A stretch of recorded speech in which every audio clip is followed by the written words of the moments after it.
Dans ce nouvel épisode, j'ai la joie de recevoir Suzanne Aubry, romancière, dramaturge et scénariste.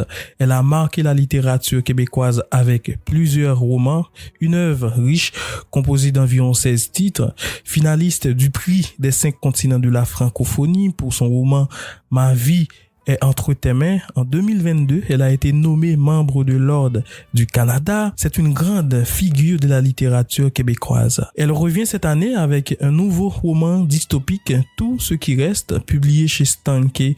Ici au Québec, c'est une œuvre qui nous transporte dans une ville imaginaire, la ville blanche, où l'hiver est éternel, les disparitions sont monnaie courante et les livres se transmettent en cachette. On y suit Bettina, une fillette de 11 ans, dont le père disparaît mystérieusement. À travers elle, mais aussi à travers d'autres personnages marqués par l'exil, le silence ou la perte, Suzanne Aubry nous fait vivre une quête de vérité et de mémoire avec une écriture sensible et poétique. C'est le rôle de la littérature d'aller combler des silences. Et c'est comme si on lutte contre ce destin en lisant, parce qu'au fait, l'être que je suis, si je n'écris pas mon histoire, personne ne l'écrira. Et donc les œuvres littéraires, en fait, ce sont simplement des miroirs de notre âme. Des fous et des dieux. Un podcast pour dire le monde. Bonjour à toutes et à tous, bienvenue dans ce nouveau numéro de Des fous et des dieux. Bonjour Suzanne. Bonjour Marc.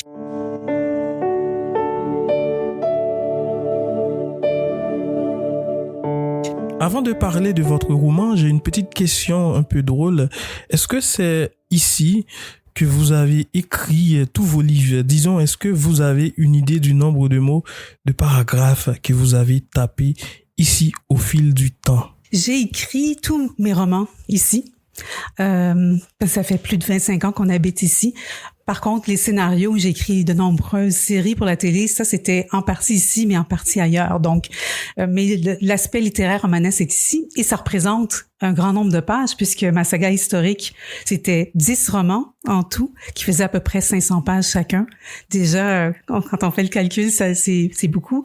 Et puis, mes autres romans, 300, 400, 500 pages. Donc, c'est énormément de mots, énormément de paragraphes.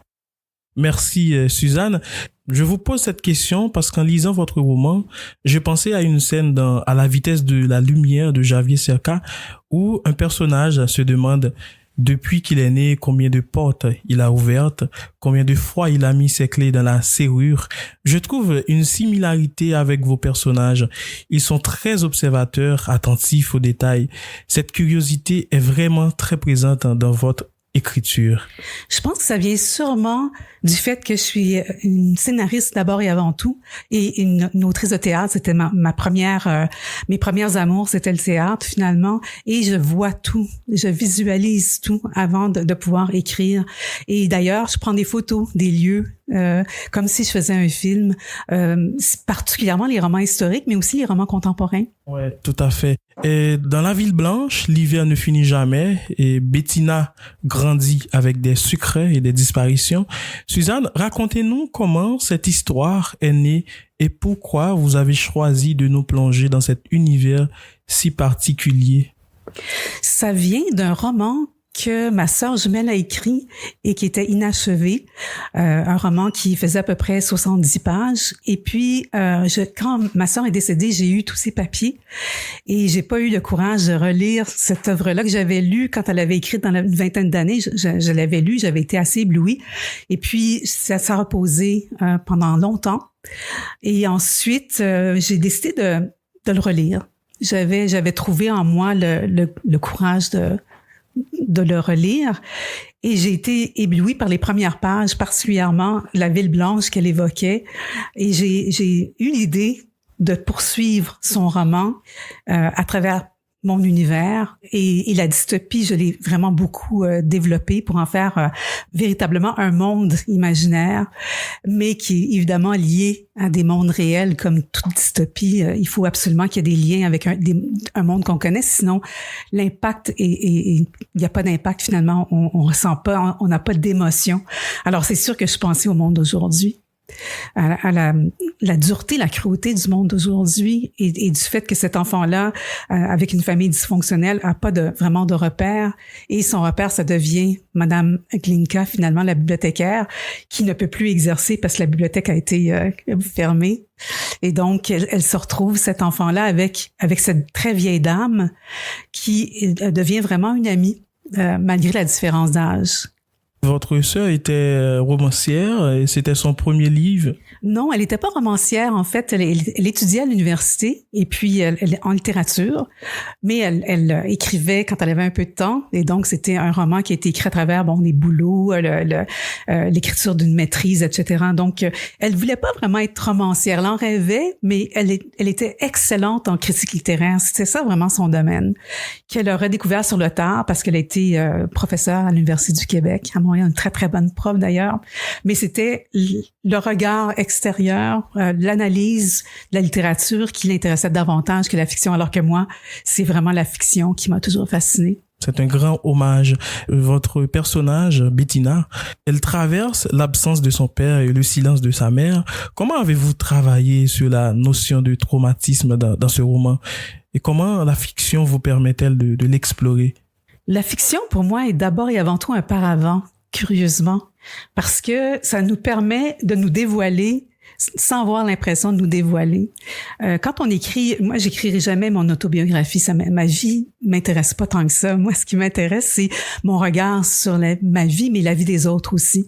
Et par rapport au traumatisme, je pense que tout un chacun a vécu un traumatisme ou des traumatismes d'une façon ou d'une autre. Et celui de Bettina, c'était celui de la perte, évidemment. Et ayant perdu ma jumelle, pour moi, je pouvais transmettre assez facilement mes émotions à Bettina par rapport à la disparition de son père. Dans votre livre, La Ville Blanche, dans votre ville, La Ville Blanche a un aspect très symbolique. L'hiver est éternel, la disparition des habitants, la fragilité des livres. Est-ce que cette ville est née d'un rêve, d'une observation de notre société ou d'une métaphore plus intime? Je pense que la métaphore plus intime, ça serait plus près de ce que j'ai voulu faire. C'est très juste ce que vous dites. Mais ça, c'est aussi nourri du monde contemporain. C'est nourri de mes peurs, de mes obsessions, du deuil aussi.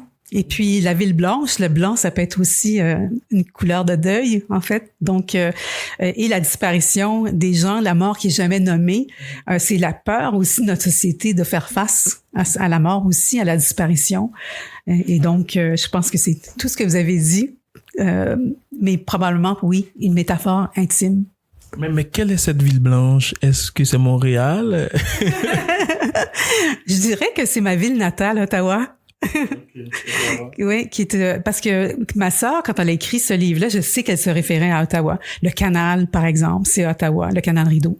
Et puis, quand on a découvert un chat mort, par exemple, dans le canal, il y avait une chaîne autour de son cou. Ça, c'est un souvenir d'enfance. Donc, j'ai repris des éléments comme ça. Et Ottawa, c'était considéré comme une ville un peu ennuyeuse, un peu blanche, justement, ou grise. Et puis, mais ça s'arrête. La bibliothèque, c'est peut-être la bibliothèque d'Ottawa aussi, parce que mon père était bibliothécaire, puis il était chef de la bibliothèque d'Ottawa. Et il a d'ailleurs beaucoup aidé la littérature francophone, parce qu'il se battait avec la mairesse de l'époque qui s'appelait Charlotte Whitton, qui était une orangiste. Et lui était vraiment, il protégeait beaucoup, et il croyait beaucoup à la culture en langue française. Lui-même était écrivain, ma mère aussi. Donc, je pense que Ottawa, ça serait peut-être un peu injustement la ville. On va en parler de cette question de livre. D'ailleurs, votre roman, pour moi, c'est un grand hommage à la littérature. Dans vos récits, Suzanne, vous explorez souvent les silences. Pourquoi est-ce important pour vous de mettre en lumière l'invisible, ce qui reste derrière les mots? Parce que je pense que, encore une fois, les mots, c'est une sorte d'apparence qui nous permet d'aller derrière les mots. Quand on soulève une pierre, par exemple, pour voir ce qu'il y a dessous, c'est aussi ma curiosité enfantine qui est demeurée la même, c'est de toujours voir ce qu'il y a derrière. S'il y a une porte fermée, je vais l'ouvrir. S'il y a un tiroir fermé, je vais voir ce qu'il y a dedans. Et je pense qu'en littérature, on doit être curieux du monde qui nous entoure et de ce qui nous échappe. Et ce qui nous échappe, c'est ce qu'on essaie de transmettre à travers les mots. Et ces silences-là, mais c'est un peu la moquerie des mots qui veulent pas exactement dire ce qu'on veut dire, puis qu'on cherche constamment, on cherche tellement la précision à travers les mots. Puis bon, ils nous trahissent souvent, mais c'est peut-être nous qui cherchons pas assez. Oui, vous cherchez toujours, en tant qu'écrivaine, vous êtes curieuse, vous pensez toujours à une scène, un personnage. Est-ce que ça vous arrive de ne pas pouvoir dormir à force de penser à un personnage, à une scène, à force de penser à un mot, une phrase? Non. Genre sur mes deux oreilles, comme on dit au Québec. Mais je suis obsédée par mes personnages. Des fois, je rêve, et c'est des rêves métaphoriques qui me permettent de trouver une clé par rapport à un blocage, par exemple, ou un moment de l'histoire que je comprends mal. Mais les personnages m'habitent, mais c'est quand même mes personnages. Ils deviennent pas incontrôlables. Ça devient pas des personnages. Souvent, les écrivains vont dire, les personnages me guident. C'est eux qui me... Non. C'est moi qui les ai inventés, les personnages. Donc, c'est mon inconscient me guide. Parfois, je suis surprise moi-même de ce que je vais écrire. Mais c'est moi qui écris. Je suis la déesse de ce que j'écris et je l'assume. Tout à fait. Et puis le roman et tout ce qui reste, et le roman navigue entre le réel et l'imaginaire, entre la première et la troisième personne. Est-ce que cette alternance reflète votre manière de penser le récit, ou est-ce que c'est plutôt une manière de montrer différents niveaux de conscience et de mémoire? Ça serait plutôt la deuxième réponse, parce que, par exemple, Madame Glinka, c'est la narration à la troisième personne, et je voulais donner une sorte de distance par le passé aussi, parce qu'elle vit dans le passé, elle vit dans ses souvenirs, et je trouvais que le jeu aurait pas été juste pour mieux décrire ce personnage-là, tandis que Bettina, on est dans la première partie, à tout le moins dans la dystopie. Je tenais vraiment beaucoup à ce que la narration soit au jeu, parce qu'on est dans sa tête, dans son imaginaire. C'est elle qui nous guide et qui nous fait croire finalement qu'on est dans cette ville imaginaire. Donc, le jeu. Et dans la dernière partie, j'ai deux niveaux narratifs. Donc, il y a le niveau à la troisième personne, puis il y a le jeu aussi. Et quand le jeu disparaît, c'est qu'il y a un changement psychologique dans le personnage. Alors, c'est voulu tout ça. Et puis le personnage Tatiana Lesíková, qui risque la prison pour avoir prêté les livres, c'est un symbole fort de résistance et d'amour pour la littérature. Est-ce que vous voyez vos personnages comme des miroirs de vos convictions personnelles? Oui, c'est pas voulu au début. C'est quelque chose que je veux pas imposer aux personnages, mais ça finit par transparaître. Quand il y a eu la guerre en Ukraine qui a éclaté, qui a été causée par Poutine, ça m'a beaucoup choquée, beaucoup révoltée. Et puis, je me suis dit, comment s'installe une dictature? Et je trouvais que ça reflétait quand même assez bien ce qui se passe en ce moment aux États-Unis, parce que on s'imagine toujours être un pays exceptionnel où ça n'arrivera jamais. Or, c'est pas vrai. Il y a aucun pays qui est protégé contre la dictature. Même s'il y a des lois, des démocraties, des élections, un système juridique, ça peut être utilisé et ça peut être détourné et ça peut changer. Et je trouve que tout ce qui reste, en un sens, c'est une expression de cette possibilité-là.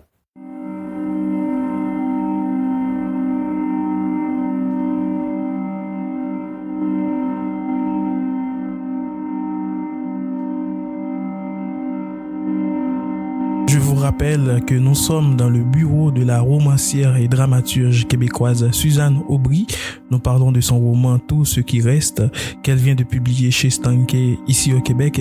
C'est un livre de mystère, de secret, mais aussi de résistance. Suzanne Aubry, il y a le personnage de Madame Glinka, née en Russie, qui a quitté son pays à cause de la violence. Bibliothécaire, elle défend les livres avec passion. C'est un personnage qui a beaucoup souffert. Elle a 89 ans et n'a pas eu une vie facile. Moi, j'ai lu votre roman avec une attention très particulière. Ce personnage-là souffre énormément, mais c'est aussi un vrai symbole de résistance dans votre livre. Je crois beaucoup à la résistance dans tout le sens du mot, par rapport à l'injustice, par rapport à la cruauté, par rapport à une société qui veut nous emprisonner dans des concepts qui sont parfois illusoires. Parce que je n'ai pas vécu la guerre, je suis très tourmentés par la souffrance que cause la guerre ou la souffrance que cause une dictature, la perte de sa liberté. Et donc, Mme Glinka me permettait d'exprimer ça, même si je l'ai pas vécu. Et il y a quand même un malaise pour moi, en fait, des questions. Je me pose beaucoup de questions quand j'aborde un sujet, évidemment, quand je l'ai pas vécu, mais l'histoire, quand on écrit des romans historiques, c'est ce qu'on fait. C'est une appropriation de ce qu'on n'a pas vécu. En ce sens-là, je me sens une grande liberté d'utiliser l'histoire même comme une métaphore. Ouais, comme une vraie métaphore. Mais quel hommage aussi à la littérature. Dans la Ville Blanche, le maire ferme la bibliothèque et interdit l'accès sous peine d'amende sévère. Madame Glinka dit même à Bettina, le personnage central, que les livres est un objet qui, en apparence, dénonce et qui dérange les autorités. Malgré tout, les livres circulent. Tout ce qui reste montre aussi le pouvoir de la littérature, le pouvoir des livres. Pourquoi on interdit les livres? Parce qu'ils sont puissants. Sinon, on ressentirait pas le besoin, les autorités ressentiraient pas le besoin de les interdire. Regardez ce qui arrive aux États-Unis en ce moment, avec les livres qui sont interdits, la censure, les bibliothécaires qui sont punis qui risquent de perdre leur emploi quand ils ont des livres qui sont sur une liste noire. C'est invraisemblable. Ça me fait penser en pire à ce qu'on a vécu avant la Révolution tranquille avec l'ère Duplessis, où il y avait des livres à l'index et puis c'était bien, ça date d'avant ça aussi bien sûr, où la religion avait vraiment beaucoup de pouvoir sur les citoyens et le pouvoir religieux et le pouvoir politique étaient associés, n'étaient pas dissociés comme ils devraient l'être. Donc je pense que c'est très important de se rappeler l'histoire pour évidemment pas répéter les erreurs, mais aussi pour réfléchir à ce qu'on est en train de vivre. Parce que l'histoire, je crois comme Pierre Lemaitre que l'histoire se répète pas, mais qu'il y a des pans qui se ressemblent énormément et ça nous oblige à une prise de conscience en fait d'aujourd'hui. Parce que moi, je crois pas à l'écriture sentimentale ou nostalgique du passé. Je crois beaucoup plus à un regard lucide sur le passé, mais qui reflète le présent et qui parle du présent. Et puis, vous citez Woolf, Virginia Woolf, Tchekhov, Tolstoï. Il y a beaucoup de références dans ce livre.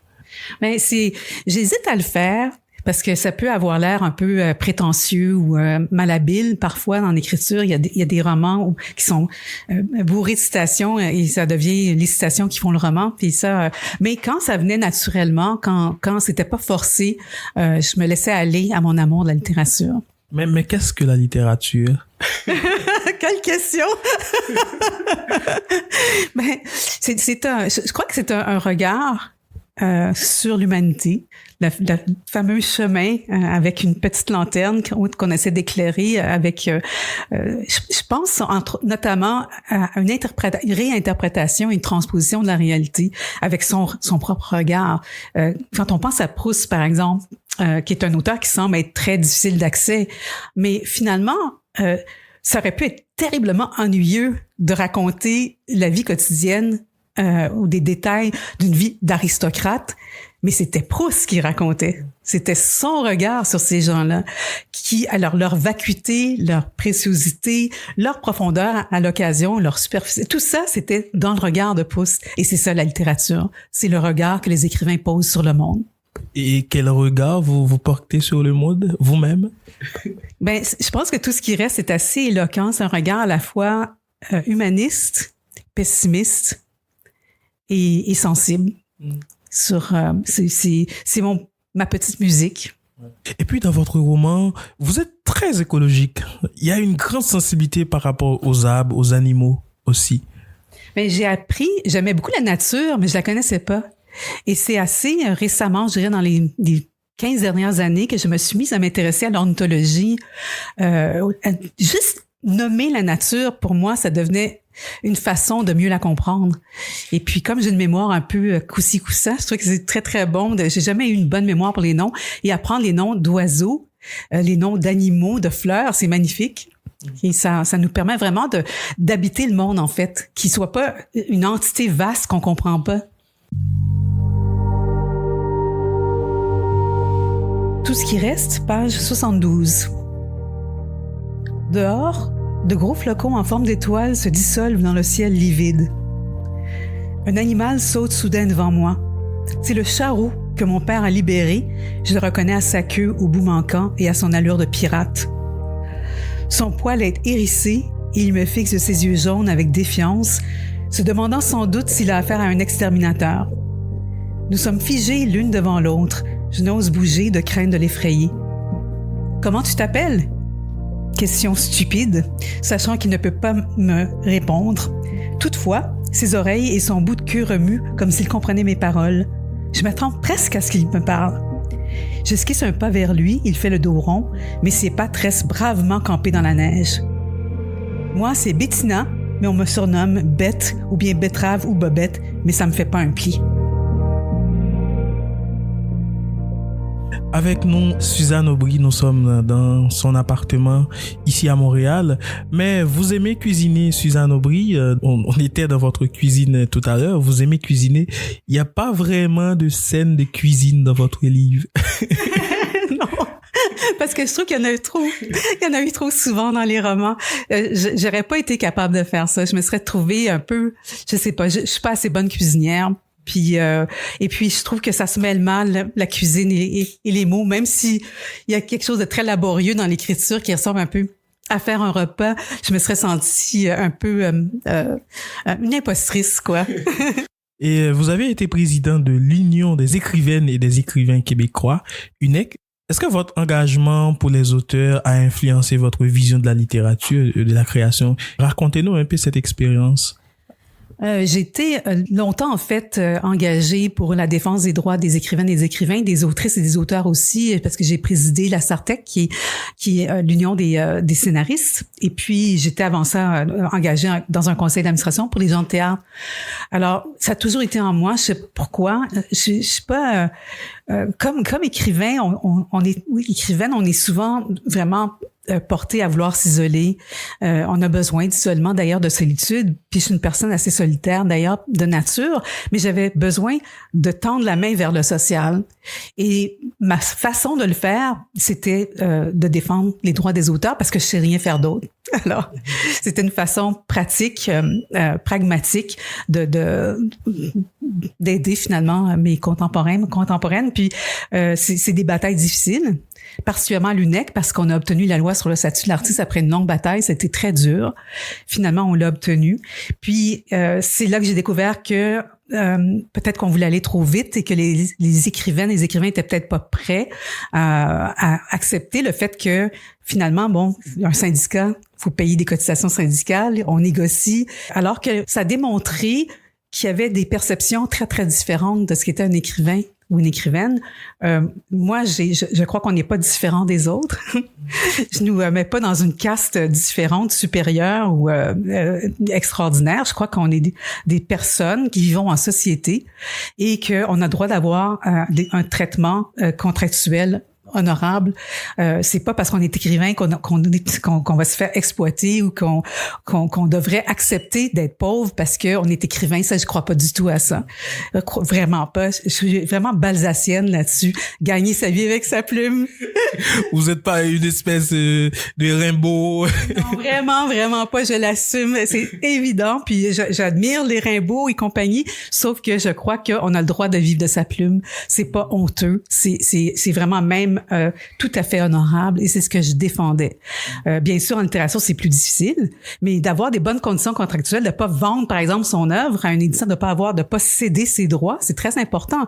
Et par exemple, Margaret Atwood, avec son magnifique roman La Servante écarlate, avait vendu tous ses droits à son éditeur. Et quand ça a été adapté très longtemps après à la télévision, comme on sait, une excellente série, elle n'a pas eu un sou.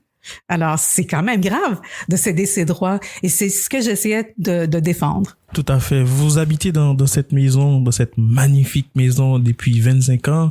Vous êtes né dans une famille d'hommes et de femmes de lettres. Vous dites vous-même, votre père était bibliothécaire, votre maman écrivaine, votre sœur avait commencé un livre que vous venez de terminer. Et qu'est-ce que ça fait de grandir dans une famille où il y a toujours un poème, il y a toujours des livres, il y a toujours des chansons? Je dois dire qu'on était une famille dysfonctionnelle comme la plupart des familles. Mes parents s'entendaient vraiment pas bien. Il y avait une tension dans la famille que j'ai racontée d'ailleurs dans mon premier roman, Le Fort intérieur. Mais j'ai eu une enfance heureuse. entourée de livres. Mon papa revenait chaque semaine avec une pile de livres à la bibliothèque, et puis c'était la joie, même quand on avait été tannant puis qu'on n'avait pas fait nos devoirs, il rapportait toujours les livres. Et la lecture, pour moi, c'est ça qui fait une autrice ou un auteur, les livres. Si on lit pas ou si on n'aime pas la lecture, on peut pas devenir écrivain.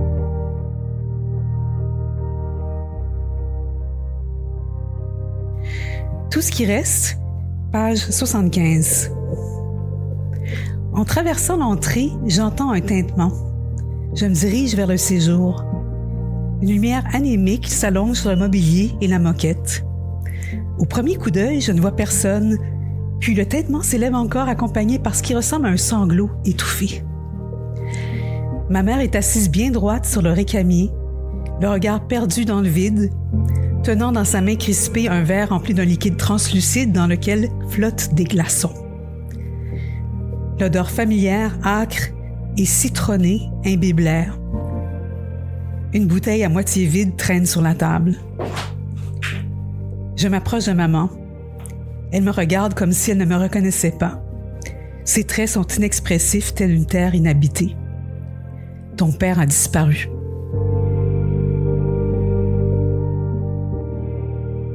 Là, on est dans votre bibliothèque et on parle de la littérature, des livres. Il y a ici, je crois que c'est Balzac. C'est Balzac. Sur le cœur.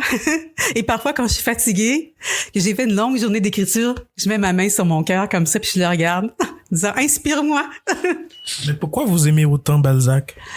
Parce qu'il a décrit la société avec une minutie extraordinaire. C'était pas toujours, j'ai lu à peu près toute son œuvre. C'était pas toujours fascinant, mais il y avait un regard justement sur la société d'alors, et ça nous permet de comprendre beaucoup comment les gens vivaient et comment lui les voyait aussi. Et il m'a pas nécessairement inspiré comme écrivaine, mais je trouve que c'est un géant de la littérature tout de même. Ça, c'est ma petite bibliothèque à moi avec toutes mes parutions. Et puis, des fois, de temps en temps, je regarde. Je me dis, voilà, ils sont là, mes enfants sont là. Est-ce que parfois vous avez envie de réécrire un livre que vous avez déjà publié? Non, parce que pour moi, le prochain livre va nécessairement être meilleur. Il faut que je travaille encore plus, que je mette encore plus les bouchées doubles. Et pour moi, si je refaisais un roman, je sais que Marguerite Yourcenar le faisait beaucoup, mais j'aurais l'impression de me redire la même chose. Et pour moi, c'est très important, même peut-être que je dis la même chose dans des livres différents, de me mettre au défi et de me mettre un peu la tête sur le bio avec un nouveau projet différent. Par exemple, Tout ce qui reste, qui était une dystopie, j'avais jamais touché ce genre-là. C'est un genre difficile, mais pour moi, j'avais envie de relever ce défi-là. Vous écrivez à la main ou sur... J'ai mes carnets, j'ai beaucoup de carnets, mais j'écris toujours à l'ordi. Mes notes, c'est à la main vous voyez la pile de livres ici, j'ai un paquet de notes, je souligne. Mon père serait pas heureux de voir que je souligne les livres et que je les abîme un petit peu quand je travaille, mais c'est tous mes livres de recherche. Pour mon prochain roman, ça c'est ma pile ici, c'est la pile de recherche. Et combien de temps vous passez à écrire un roman? Toute ma vie. Parce que dans un roman, on part finalement de ce qu'on a été, de notre enfance, de nos souvenirs, puis de ce qu'on observe, et nos observations se transforment. Et donc, le roman est un peu le reflet de tout ça. Et plus on vieillit, plus notre perspective change aussi. Donc, ça devient... si j'écrivais, par exemple, Le Fort intérieur aujourd'hui, mon premier roman, il serait complètement différent. Alors, ça évolue avec notre pensée, avec ce qui nous arrive aussi, les événements et le monde, évidemment. Est-ce que vous croyez à l'inspiration? Non. Je crois pas à l'inspiration. Je crois qu'il y a un élan, mais l'inspiration, en fait, si on appelle ça inspiration, quand ça arrive, c'est parce qu'on a beaucoup travaillé. On a tellement bûché et travaillé qu'à un moment donné, il y a un élan qui arrive extraordinaire, et c'est là que j'adore mon métier quand j'ai cet élan-là. Mais ça prend tellement de travail de moine, un travail minutieux avant que cet élan-là arrive, et il est pas tout le temps là. Et la discipline que ça prend en fait quand on écrit, c'est que chaque jour, même si on n'a pas envie d'écrire, il faut s'y mettre. On va terminer, c'est ma toute dernière question. Martine Audet, vous avez écrit 16 romans. Vous avez travaillé comme écrivain, vous avez dirigé des associations, vous avez beaucoup d'expérience, vous avez animé beaucoup d'ateliers, de conférences et tout ça. Aujourd'hui, quels sont les mots qui vous définissent en tant qu'écrivaine? Ça, c'est difficile. Je dirais le mot très galvaudé, liberté. Parce que j'ai tellement fait de gamme, j'ai tellement écrit que là, je sens vraiment une grande liberté par rapport à ce que je veux écrire. Indépendance, parce que je me sens plus liée à des obligations. Comme quand j'étais scénariste, j'ai adoré le métier de scénariste, mais il y avait tellement d'obligations autour, une structure tellement rigide. Là, je suis libre de faire ce que je veux, d'écrire ce que je veux quand je veux. Merci, c'était avec nous Suzanne Aubry qui vient de publier Tout ce qui reste chez Stanké Éditions ici au Québec, qui est disponible d'ailleurs dans toutes les librairies. C'est un livre magnifique, un livre de mémoire, de paroles et de résistance. Et c'est ça la littérature, la résistance. Il faut résister. Merci beaucoup Suzanne Aubry. Merci Marc Sony, c'était vraiment très agréable.